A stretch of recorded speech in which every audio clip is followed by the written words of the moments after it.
Sentem-se, irmãos.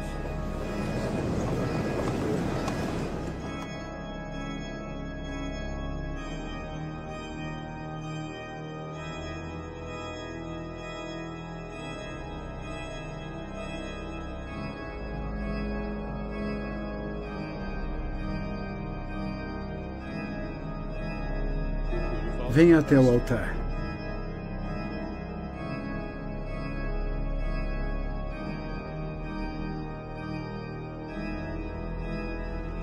Com as duas mãos sobre a lei sagrada.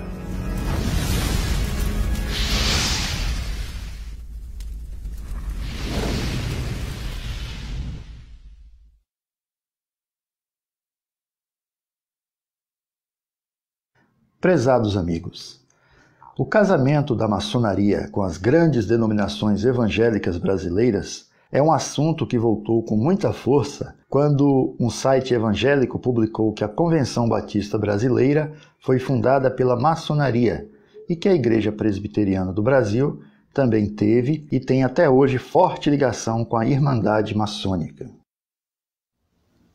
Desde então têm saído várias reportagens, artigos e vídeos no YouTube mostrando que a maçonaria não está somente nas igrejas históricas, mas até entre pentecostais.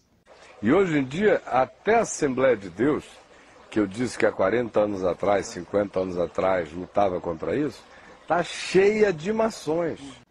Então, quero mostrar neste vídeo alguns fatos importantes, documentados, que talvez contribuam com a pesquisa dos interessados nesse tema.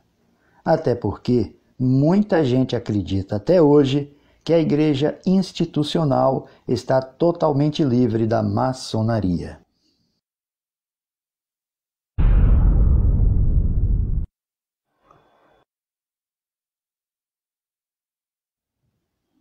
Este vídeo não tem a intenção de combater a maçonaria e muito menos defendê-la, mas somente sustentar a ideia de que toda sociedade secreta, por mais organizada e filantrópica que demonstre ser, é considerada, pela maioria dos cristãos, incompatível com os princípios do cristianismo bíblico.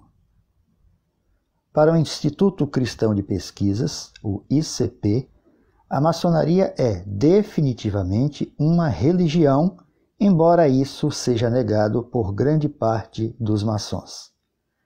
Já para os maçons, a Irmandade tem somente caráter religioso, como explica o venerável mestre Marcílio Rode, da loja maçônica Prosperidade e Esperança de São Paulo. A maçonaria tem um caráter religioso, mas não é religião.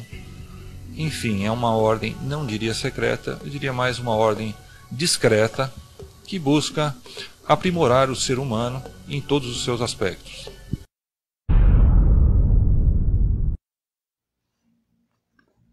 A maçonaria tradicional é uma fraternidade com ritos iniciáticos, fundada na Europa há alguns séculos, mas sem datação precisa.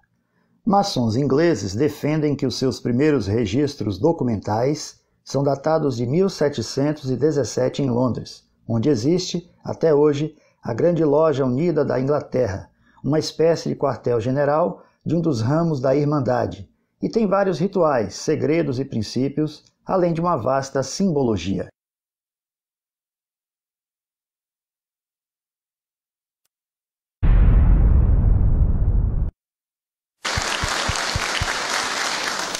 Muito obrigado, meus irmãos. General, o senhor está com a palavra. Fale de onde bem lhe aprover, por favor. Vai falar de baixo, você projetado lá. Quão bom é estar entre os irmãos.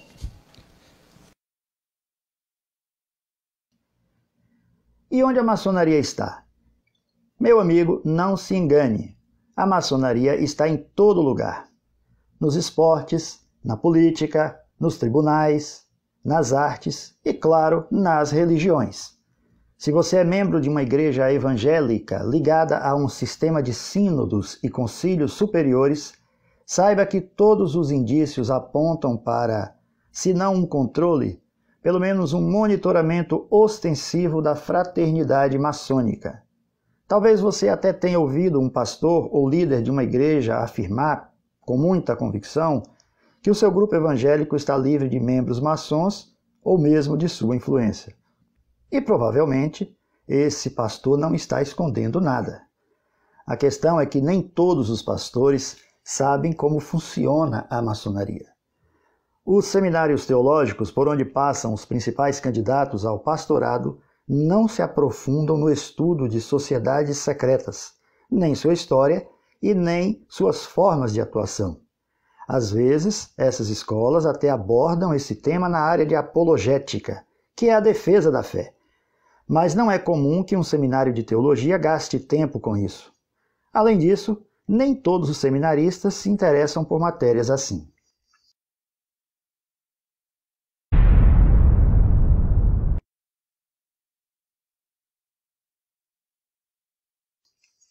Se você quiser conceituar a maçonaria com poucas palavras, talvez a melhor frase seja: o olho que tudo vê. Esta é uma frase muito usada na maçonaria e tem a ver com um de seus mais conhecidos símbolos, a pirâmide maçônica. Esse símbolo é bem conhecido por aparecer na nota de $1 americano. Vamos conhecer um pouco mais essa pirâmide. Observe essa imagem.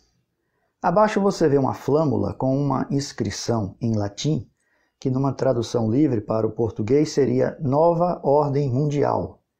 A pirâmide está destacada em vermelho para manter o padrão do vídeo. Sempre que o sistema maçônico for ilustrado com uma pirâmide, ela estará em vermelho para facilitar a compreensão. Perceba que o topo da pirâmide é independente da base, indicando a supremacia de quem manda em um sistema piramidal maçônico. No corpo da pirâmide, os tijolos são iguais. Estudiosos entendem que essa composição homogênea representa as classes inferiores, que servem apenas para sustentar o topo.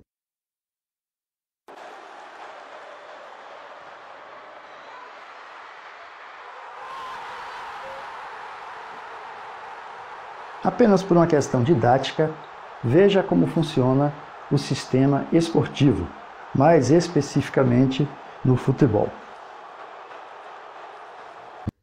Quem torce para um time do futebol brasileiro dificilmente se dá conta que o seu clube não é tão forte e independente como imagina. Na verdade, cada clube é só uma peça no sistema do futebol. Todos eles estão submissos a uma federação estadual que comanda cada campeonato, cada disputa e, naturalmente, define as taxas que serão cobradas. Um sistema com moldes maçônicos bem montado, seja no âmbito esportivo, financeiro ou religioso, só funciona se houver submissão da massa controlada e um mecanismo contínuo de arrecadação. Ou seja, o topo da pirâmide toma as decisões e a base da pirâmide paga as cotas para o funcionamento. Veja uma explicação bem prática extraída do documentário da Netflix sobre a maçonaria. Este é o grande templo da maçonaria na Inglaterra. Ele é do mesmo tamanho do estádio Twickenham de rugby. O venerável mestre Jonathan Spence é maçom desde 1982. A maçonaria é uma organização secular que encoraja seus membros a se tornarem os melhores da sua comunidade usando o ritual. E a metáfora usada para isso é a construção. Quando você constrói alguma coisa, você melhora conforme passa pela vida.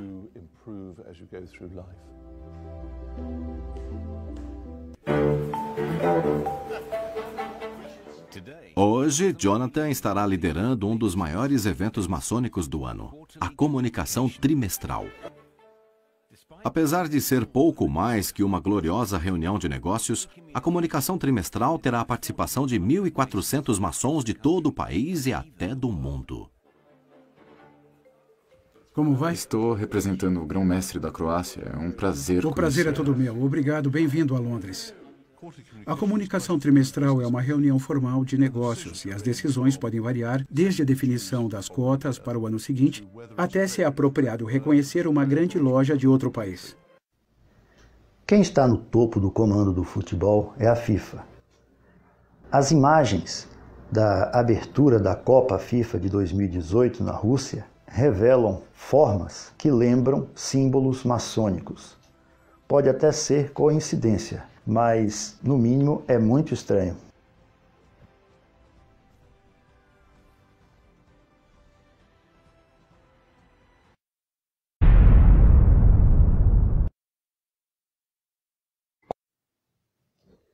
Como a maçonaria é uma fraternidade que preza pelos valores morais e pela ordem social, a sua atuação é muito ampla. Sendo assim, quero citar 3 organizações fundadas por maçons, ligadas à maçonaria e presentes em quase todo o mundo: o Lions Club, o Rotary Club e o Escotismo. O Lions Club Internacional é uma organização internacional de clubes de serviço cujo objetivo é promover o entendimento entre as pessoas, atender a causas humanitárias e promover trabalhos voltados a comunidades locais. Em 2015, o Lions contava com mais de 46 mil clubes locais em 200 países e quase 1,5 milhão de membros.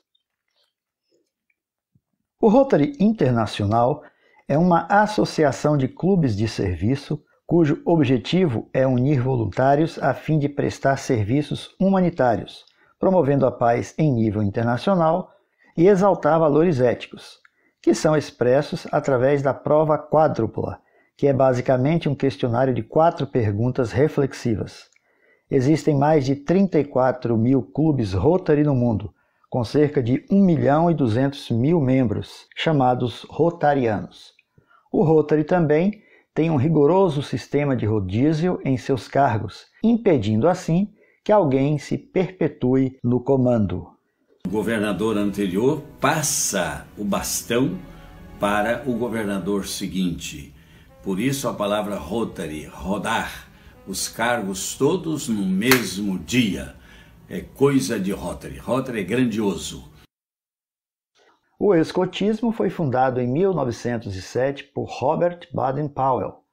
Várias lojas maçônicas no mundo inteiro levam o seu nome.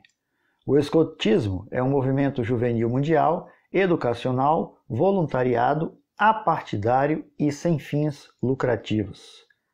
A sua proposta é o desenvolvimento do jovem por meio de um sistema de valores que prioriza a honra, baseado na promessa e na lei escoteira. Quem foi criança nas décadas de 70 e 80 e que gostava de ler quadrinhos, talvez se lembre dos escoteiros mirins, um grupo de garotos liderado pelos sobrinhos do Pato Donald. Os escoteiros mirins viviam em contato com a natureza, cuidando de animais feridos, apagando focos de incêndio em bosques e florestas e fazendo casas nas árvores. Uma característica marcante dos escoteiros mirins, e que é um forte comportamento maçônico, era o seu grande empenho para receber medalhas, reconhecimento e condecorações do escotismo. Bem, o que havia por trás disso? A verdade é que esses garotos dos quadrinhos são personagens dos estúdios de Walt Disney, um maçom grau 33 que usou seu trabalho artístico para difundir os valores maçônicos. A criança ou adolescente que ingressa no escotismo é iniciada nessa atmosfera de cooperação e fraternidade, despertando assim, se for o caso, sua vocação futura para as atividades maçônicas. Tanto o escotismo quanto o Lions Club e o Rotary Internacional exaltam virtudes, valores éticos e a paz mundial. É praticamente impossível conhecer e relatar todas as atividades e influências maçônicas dentro do sistema religioso do cristianismo, mas podemos enumerar alguns pontos bem visíveis e fáceis de identificar. As 2 principais igrejas históricas do Brasil, ou pelo menos as mais conhecidas, são as igrejas batistas históricas e também a Igreja Presbiteriana do Brasil. Vamos começar pela Convenção Batista Brasileira, apontada pelos críticos como o primeiro braço da maçonaria na Igreja brasileira. Voltando ao século XIX, a Igreja Católica e os maçons estavam se desentendendo no mundo todo, e em 1884, o Papa Leão XIII condenou definitivamente a maçonaria. Nós sabemos que, historicamente, o Papa Leão XIII, ele condenou definitivamente a maçonaria e, através da sua encíclica Humanum Genus, do dia 20 de abril de 1884, determinou qual era a atitude da Igreja Católica diante da instituição maçônica. Logo em seguida, essa determinação do Papa foi acompanhada por um decreto do Santo Ofício que dizia que a maçonaria era uma instituição excomungada. Com isso, as relações da Igreja Católica no Brasil e as lojas maçônicas ficaram mais tumultuadas.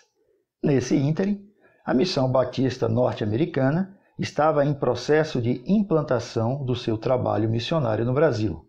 A maçonaria, forte interessada no enfraquecimento do catolicismo brasileiro, se antecipou nos Estados Unidos e, assim, os primeiros missionários batistas enviados ao Brasil eram também agentes maçônicos. William Bagby, um dos primeiros a chegar ao Brasil, além de ter sido batizado por um pastor que era maçom, foi ainda consagrado ao ministério da palavra no salão de uma loja maçônica. Seguiram-se, sustentados pela junta de Richmond, sendo todos maçons, Zachary Taylor, em 1882, Edwin Soper, em 1885, Edward Allen, em 1885. Além de outros, sendo que William Bagby, Edwin Soper e Edward Allen foram pastores da igreja em Santa Bárbara, que tinha entre seus membros um expressivo grupo de maçons. A maçonaria também ajudou os batistas brasileiros e ao pastor Salomão Ginsburg, também maçom, na construção do primeiro templo batista, em Campos de Goytacazes. Já a Igreja Presbiteriana do Brasil, apesar de não haver qualquer registro de que o seu primeiro missionário no Brasil, Ashbel Green Simonton, tenha sido maçom, é uma igreja com mais semelhanças maçônicas que a própria Igreja Batista histórica. A sua simbiose com a sociedade secreta vem desde a concepção da própria maçonaria moderna, no século XVIII. A primeira Constituição maçônica foi publicada em 1723, de autoria do pastor presbiteriano James Anderson. Essa carta magna da maçonaria é referência histórica e inspiração para centenas de outras constituições de grandes lojas e denominações evangélicas. O presbiterianismo calvinista histórico surgiu na Escócia e migrou para a Inglaterra e Estados Unidos, mesmo caminho percorrido pelo rito escocês da maçonaria anos depois, tornando-se muito forte nos Estados Unidos. Tanto é que o Supremo Concílio do Grau 33 do rito escocês tem sua sede em Washington, D.C., para a jurisdição do Sul. Quando o presbiterianismo chegou oficialmente ao Brasil em 1859, logo recebeu forte apoio dos maçons, tanto de maçons americanos que vinham para o Brasil, como dos maçons brasileiros. A Irmandade enxergava nessa linha protestante uma estrada mais pavimentada para a sua expansão. Houve alguma discórdia interna na Igreja Presbiteriana e em 1903 aconteceu uma divisão em que saiu um grupo que era contra a influência maçônica na Igreja. A parte que ficou na Igreja Presbiteriana do Brasil não apresentava oposição relevante às atividades maçônicas na denominação, e assim os maçons se tornaram membros dos concílios em todas as esferas durante décadas. Em 1950 foi promulgada a Constituição da IPB, vigente até os dias de hoje, com características maçônicas. É uma maçonaria, então? Claro. A igreja está organizada em moldes maçônicos. O sistema de concílios superiores, o pagamento de dízimos ao Supremo Concílio pelas igrejas locais e a forma como os concílios atuam são traços semelhantes à pirâmide maçônica. Como vimos no escotismo, os maçons, apaixonados pela sua ordem, gostam de testemunhar nas suas lojas que foram condecorados ou como cidadão exemplar, ou como professor homenageado da faculdade, ou empregado destaque da empresa, etc. Aqui um fato curioso. O rito escocês da maçonaria tem uma série de condecorações para maçons destacados, tais como grandes e soberanos inspetores gerais, veneráveis e eméritos. Esses títulos são muito cobiçados pelos maçons. Veja esse artigo da Constituição do Grande Oriente do Brasil e compare com a Constituição Presbiteriana. A Constituição Maçônica do Grande Oriente do Brasil, em seu artigo 32, diz: os maçons podem ser ainda eméritos, remidos ou honorários. 1. São eméritos os que têm 60 anos de idade e, no mínimo, 25 anos de referida atividade maçônica. Agora veja o artigo 57 da Constituição da Igreja Presbiteriana do Brasil. Aos presbíteros e aos diáconos que tenham servido satisfatoriamente a uma igreja por mais de 25 anos, poderá esta, pelo voto da Assembleia, oferecer o título de presbítero ou diácono emérito, respectivamente, sem prejuízo do exercício do seu cargo, se para ele forem reeleitos. Se você está planejando procurar na Bíblia Sagrada qualquer referência textual sobre bispo, pastor ou presbítero emérito, faz muito bem em procurar. Não é prudente ouvir uma informação importante em um vídeo no YouTube e tomar isso como verdade. Mas eu quero adiantar que você não vai encontrar nada sobre emerência na lei de Deus, porque o título de presbítero emérito não é uma ordenança do Senhor Jesus Cristo e nem uma prática da igreja primitiva. É somente uma condecoração dos rituais maçônicos, criada, formatada e inserida no sistema religioso por eles mesmos, para enriquecer sua vasta coleção de honrarias. Mesmo o título de bispo emérito na Igreja Católica tem formato diferente. Observe que o título constitucional presbiteriano de emérito não contempla nenhum irmão ou irmã crente da comunidade, sem um cargo de oficial e fora da pirâmide, mesmo que ele ou ela tenha contribuído com a igreja durante 50 anos. Esse galardão maçônico é somente para os clérigos. Considerações. A maçonaria, mesmo sendo acusada de fazer tudo em segredo, se orgulha publicamente de ter em seu rol de membros pastores e outras lideranças cristãs, e assume isso sem qualquer problema. Sereníssimo Grão-Mestre, as igrejas evangélicas têm crescido muito nos últimos anos, ocupando o segundo lugar em número de fiéis. O senhor poderia nos dizer se existem pastores evangélicos maçons e como é o relacionamento da maçonaria com essas igrejas evangélicas? Muito obrigado por essa pergunta. Essa pergunta é muito importante. Acontece o seguinte, a maçonaria ela não é religião. A maçonaria é uma filosofia de vida. E evidentemente que dentro de um templo nós temos diversas pessoas de diversas religiões diferentes. E todas se respeitam. Sim, nós temos padres católicos, nós temos pastores evangélicos que são irmãos nossos de maçonaria. Eles trabalham porque dentro dos nossos templos nós temos um livro sagrado. E esse livro sagrado é a Bíblia, é um livro de moral. E nós temos diversos irmãos que fazem parte, que são evangélicos, que são católicos, que são budistas, que são maometistas, de todas as religiões. E isso é importante todos se reunirem no mesmo tempo. Outra coisa que eu quero deixar bem claro é que a maçonaria é a única que consegue congregar dentro de um templo todas as religiões.